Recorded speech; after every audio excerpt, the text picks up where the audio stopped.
Allez-y, installez-vous.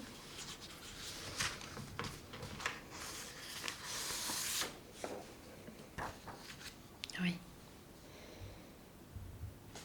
Alors, je vais faire l'appel.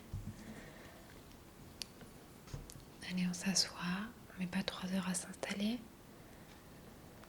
Héloïse, Arsène,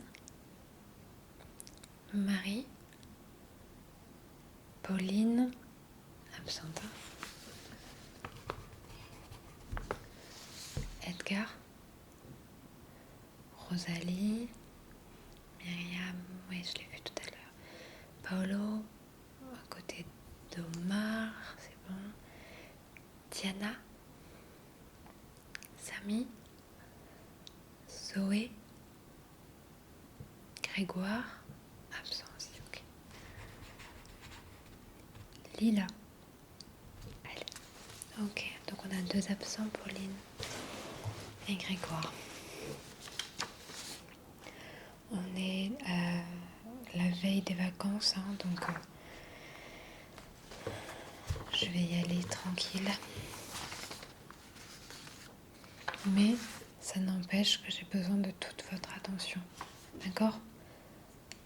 Alors, on va commencer par la science.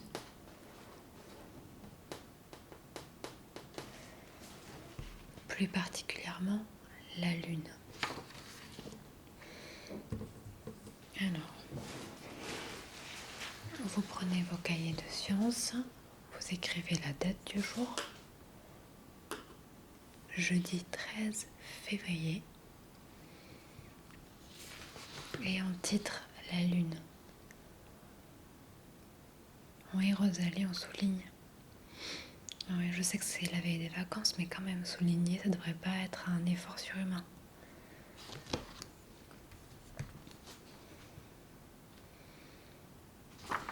Allez, on s'installe. On souligne. Vous êtes prêts ? Alors, on commence. Petit 1, alors vous ne copiez pas, vous m'écoutez déjà dans un premier temps, on discute ensemble et ensuite on fera une leçon écrite. D'accord ? Là, on discute, vous m'écoutez et vous m'interrogez s'il y a des questions. La Lune, qui est-elle ? La Lune, située à 360 000 km de la Terre, est l'astre le plus proche de nous. C'est une sphère plus petite que la Terre. Qu'est-ce qu'une sphère ? Oui, Arsène ? Oui, tout à fait. La Lune est visible parce qu'elle est éclairée par le Soleil et nous renvoie une partie de la lumière qu'elle reçoit. Elle n'a pas d'atmosphère, ni air, ni eau, et son sol est bombardé par des météorites. L'homme ne peut y vivre, pour le moment. La Lune est le satellite naturel de la Terre. Est-ce qu'il y en a un qui sait ce que c'est qu'un satellite ? Oui, tout à fait. C'est le satellite naturel de la Terre, c'est-à-dire que la Lune tourne autour de la Terre de façon naturelle, pas mécanique, non créée par l'homme. Le 21 juillet 1969, l'Américain Neil Armstrong pose un pied sur la Lune. Vous connaissez tous le premier homme qui a marché sur la Lune, Neil Armstrong. Tout avait commencé en 1959 par l'envoi des fusées russes, puis américaines pour faire le tour de la Lune. Il aura fallu 10 années pour qu'un des plus vieux rêves de l'humanité se réalise, à savoir marcher sur la Lune. Pourquoi voit-on toujours la même face de la Lune ? C'est à peu près ça. La Lune tourne régulièrement autour de notre planète, puisque c'est son satellite naturel. En un mois environ, la Lune a fait le tour complet autour de la Terre. À votre avis, qu'est-ce qui se passe à peu près tous les mois ?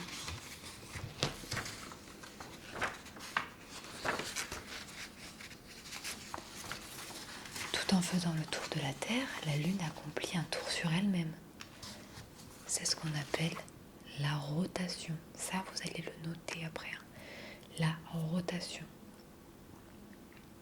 C'est pour cela qu'on voit toujours la même face de la Lune chaque soir. Regarde attentivement cette animation pour comprendre. Regardez, je vais vous faire passer à chacun. Hop. Tiens Myriam, tu distribues s'il te plaît. Voilà. Vous allez comprendre le mécanisme. Alors, on va noter. Là, je vous demande de prendre vos stylos, s'il vous plaît.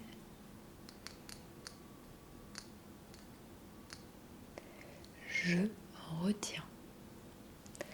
La Lune, plus petite que la Terre, est l'astre le plus proche de notre planète.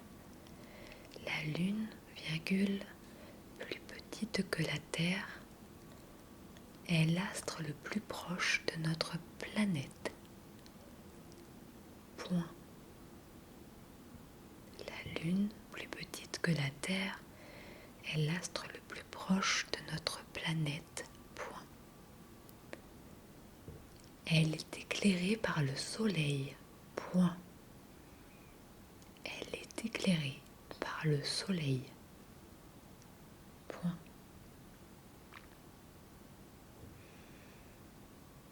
Paolo, s'il te plaît, on ne discute pas, on écrit là. Cette lumière reçue nous permet de la voir en partie. Cette lumière reçue nous permet de la voir en partie. Point. Cette lumière reçue nous permet de la voir en partie. Point. Pardon. L'homme ne peut y vivre. L'homme ne peut y vivre. Point. L'homme avec une majuscule, on parle des humains, non pas des hommes, les garçons. L'homme ne peut y vivre. Point.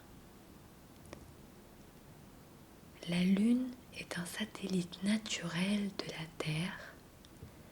La Lune est un satellite naturel de la Terre qui tourne sur elle-même, et autour de la Terre.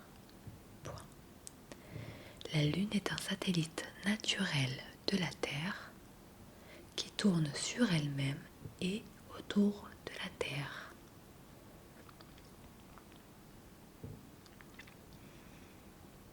Non, Tiana, cette phrase n'est pas trop longue. Si tu m'écoutes, ça devrait le faire. La Lune est un satellite naturel de la Terre qui tourne sur elle-même et autour de la Terre. Point. Elle fait le tour de notre planète. Elle fait le tour de notre planète. Elle fait le tour de notre planète en 4 semaines environ. Qu'est-ce qu'il y a ?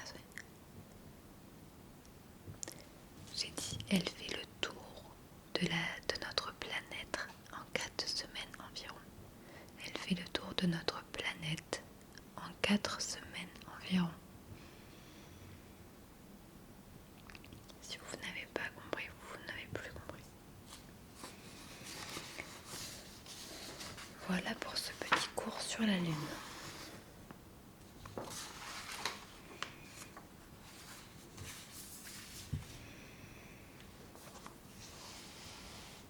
C'est ok pour tout le monde ? Oui ? Oui ? Lila, je t'écoute. Tu voudrais être astronaute ? Oui, mais je t'encourage vivement. C'est un très beau métier, très difficile, mais extrêmement glorifiant et un très joli métier.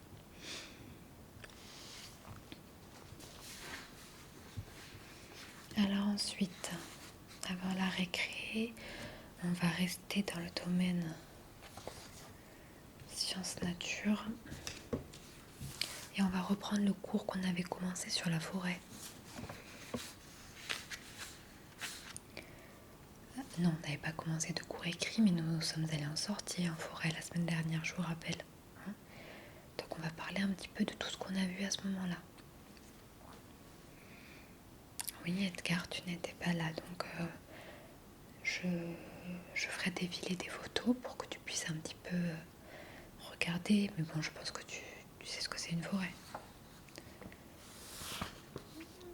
Alors, pareil, on n'écrit pas pour le moment, on va discuter ensemble. Déjà, est-ce que vous avez aimé cette sortie? On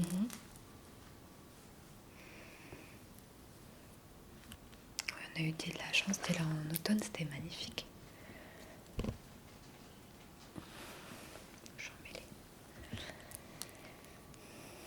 Non, rien du tout, Héloïse, je parle toute seule. Alors, Héloïse, tiens justement, qu'est-ce que tu as préféré toi? Les couleurs, oui, c'est vrai, comme je vous disais, on est allé en automne, c'était splendide. Les couleurs sont très belles. Oui. Marie? Oui. Effectivement, on entendait bien les oiseaux, tout à fait. Alors, est-ce que vous savez un petit peu vous connaissez le rôle de la forêt? Oui, c'est fait pour s'y balader, Paolo, tout à fait, mais pas seulement. Il y a toujours la classe d'en dessous qui fait un raffut monumental. Alors, la forêt est un milieu naturel, mais il est faux de penser qu'il est laissé à l'abandon sans que l'homme ne s'en occupe. Vous avez entendu la petite sonnerie? La tarte de la cantine est prête. Je répète, la forêt est un milieu naturel, mais il est faux de penser qu'il est laissé à l'abandon sans que l'homme ne s'en occupe. Au contraire, l'homme s'efforce de contrôler, de maîtriser cet espace forestier, car cela lui permet d'en tirer 3 avantages essentiels. Voilà, la forêt nous fournit le bois. Ensuite, quelqu'un a une idée? Enfin, qu'est-ce que le bois nous apporte? Du chauffage, tout à fait. Alors même si aujourd'hui tout le monde n'a pas de cheminée et tout le monde n'utilise pas de poêle à bois, il y a encore une grande partie de la population qui se chauffe en bois.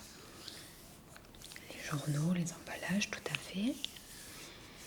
Mais aussi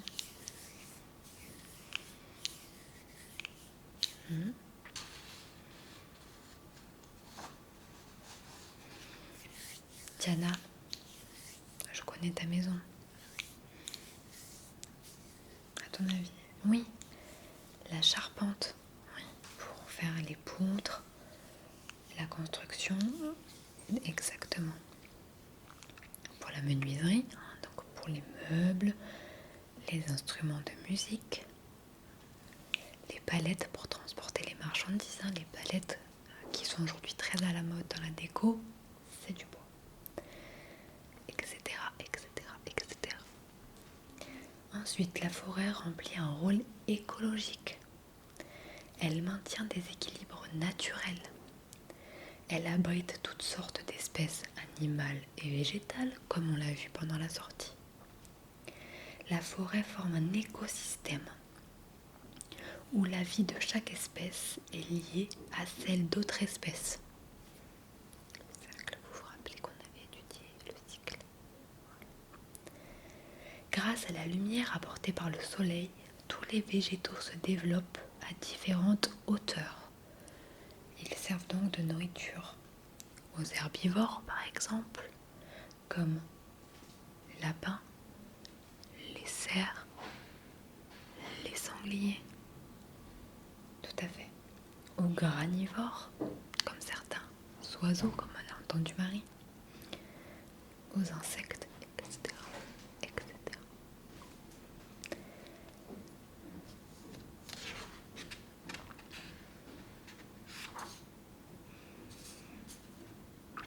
La forêt joue un rôle dans la société. Elle est un lieu apprécié des promeneurs, des touristes, des randonneurs, des chasseurs, des amoureux de la nature. Voilà, donc tout ce que nous avons apprécié lors de notre sortie, ben voilà, la forêt peut nous apporter ça à tous ceux qui vivent à proximité. Alors, là, on va parler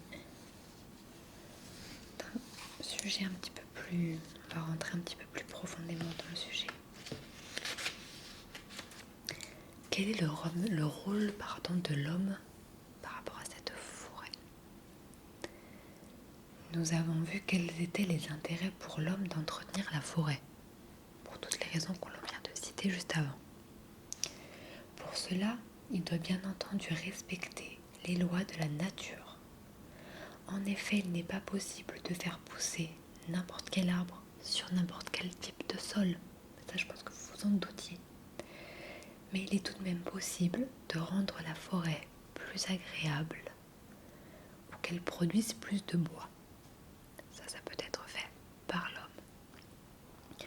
Pour cela, l'homme peut, par exemple, planter, tout à fait Edgar, certaines variétés d'arbres en respectant leurs besoins en lumière. Il y a des arbres qui préfèrent l'ombre, d'autres le soleil, et les types de sols sur lesquels ils poussent mieux. Dites-vous que la nature est toujours très bien faite. D'accord ?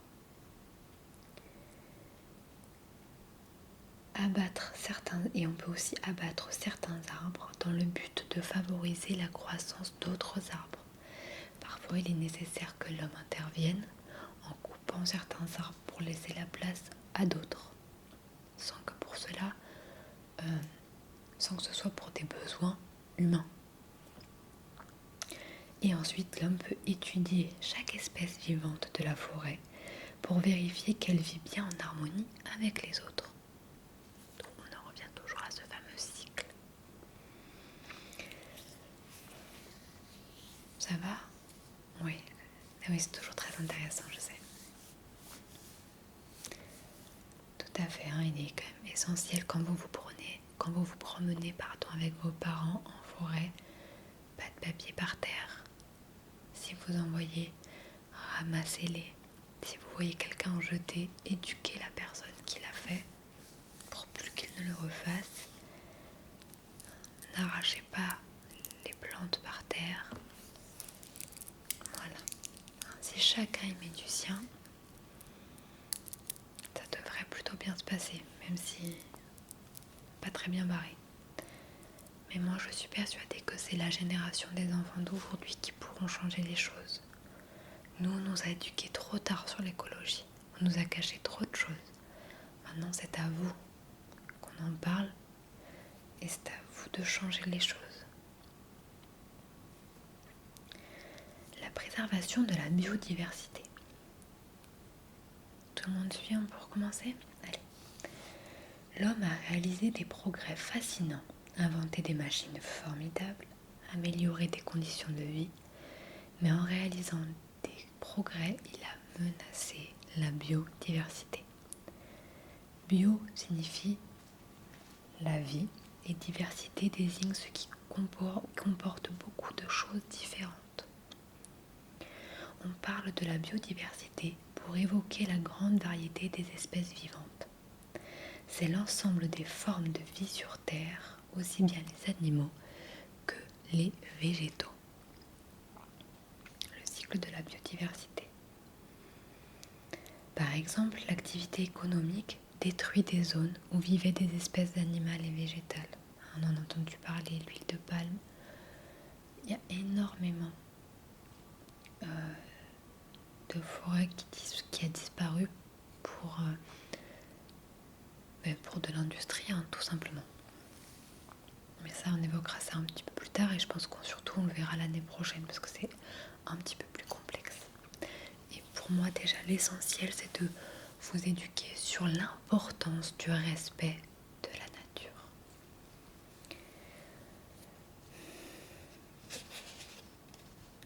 De nombreuses espèces disparaissent, notamment à cause de l'activité des hommes. Il doit donc apprendre à ne pas perturber tout cela à des fins économiques. Cet effort est nécessaire car la biodiversité est une ressource naturelle capitale pour notre alimentation. Elle est également à la base de nombreux produits pharmaceutiques. Qu'est-ce que ce sont des produits pharmaceutiques? Oui, Diana? Des médicaments, oui, tout à fait. Enfin, c'est grâce à des écosystèmes préservés que l'air et l'eau sont renouvelés et purifiés. Et oui, il faut penser à tout ça. Alors, je sais que c'est beaucoup d'informations pour vous. On en reparlera à chaque cours de sciences. Mais voilà, je sais que vous êtes touchés par l'écologie. Il est important que vous sachiez exactement les tenants et les aboutissants de tout ça. Alors, je retiens. Vous êtes prêts? La forêt remplit pour l'homme 3 grandes fonctions. C'est une réserve de bois. Le bois est une matière première qui connaît de nombreuses utilisations. C'est un écosystème qui abrite de nombreuses espèces. Les chaînes alimentaires sont nombreuses en forêt. Dans notre société, beaucoup de loisirs et de métiers dépendent de la forêt. L'homme n'a pas laissé la forêt se développer sans surveillance. En fonction de ses besoins, il contrôle les variétés d'arbres qui y poussent. Il étudie également les espèces animales de manière à vérifier que les équilibres de la chaîne alimentaire sont toujours respectés. La biodiversité, c'est l'ensemble des formes de la vie sur Terre, aussi bien les animaux que les végétaux. Protéger cette biodiversité, c'est un défi pour l'homme qui doit maîtriser les progrès qu'il réalise. Maîtrise. S'il ne le fait pas, il risque de voir disparaître de nombreuses espèces et de perturber gravement les équilibres naturels qui existent dans des milieux fragiles tels que celui de la forêt.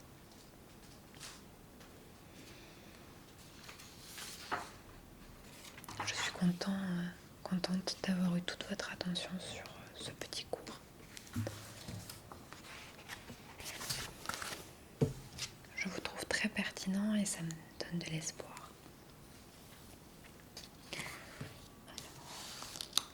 Quand nous rentrerons de la récréation, ce sera peut-être un petit peu moins rigolo. On s'attaquera au Second Empire.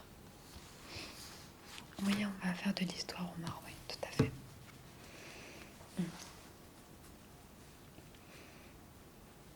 Alors, vous allez aller dans le silence en récréation.